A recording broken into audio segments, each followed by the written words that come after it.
Okay. Shekhar, you were saying in the morning when we were looking at the same thing that actually, for once, it's not journos who began this, but perhaps disgruntled congressmen. This rumour that the Prime Minister may step down in the middle of his term. Well, it's always like that, isn't it? Even when the BJP was in power, all the rumours about Mr. Vajpayee stepping down midway, becoming president, Mr. Advani taking over, who started them?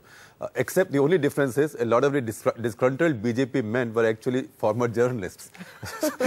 if you want me to push it. I don't know if I should know such people yet in the Congress, I think. Well, I think, this is a capital city. There is gossip in all capital cities. All capital cities, the power hubbub is a kind of opium den. Yeah.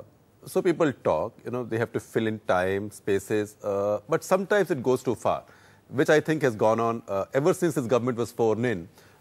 Some people have been presuming that 2012 is when there will be a changeover because the presidency falls vacant. I mean, presidency falling vacant is one of the least eventful events in Indian political system. Somebody would need a sinecure and somebody would be given a sinecure. But I think people forget that the big event of 2012 is the UP election, because the course of this country's politics from then on will be determined by what happens there.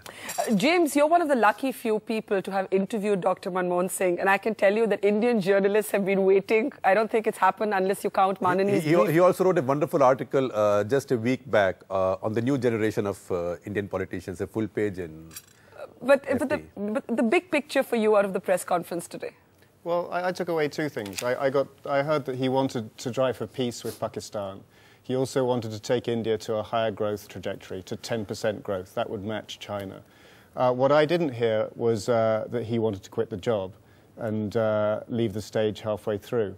I felt his response was very nuanced and diplomatic. He inferred that he wanted to, with his goals, serve a full term, but left the door open for younger people to come up, which I think is a sensible, nuanced, diplomatic and cautious response, completely characteristic of the man. But may I, before I go back to Jyotiraditya Scindia, just quote from a blog you wrote soon after attending this press conference, and you talk about how your office has got used to regular electricity cuts, and then you extend that metaphor to the Congress, and you say that a year into Mr. Singh's second term, there is a distinct sense that the Congress party-led government is running on backup generators and not on mains electricity.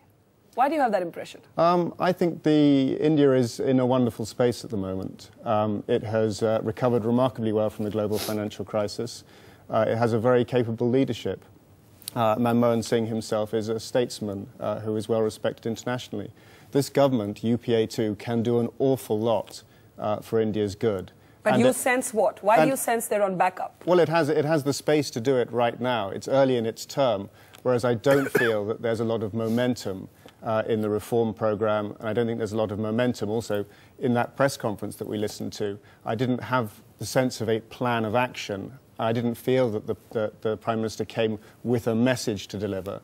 Can I take that to you, Jyotiraditya Scindia? The absence of momentum, the absence in a sense of a big announcement that this press conference could have been the forum for. Nobody really expected it, knowing Manmohan Singh. But given that a lot of the commentary has been about a sense of drift and absence of urgency into 1 year of the government, can you understand a little bit of the disappointment that there wasn't more of an announcement, more of a plan, as James Lamont here is suggesting? Barkha, the problem in India in the past has always been that we are very, very focused on events and we are less focused on process.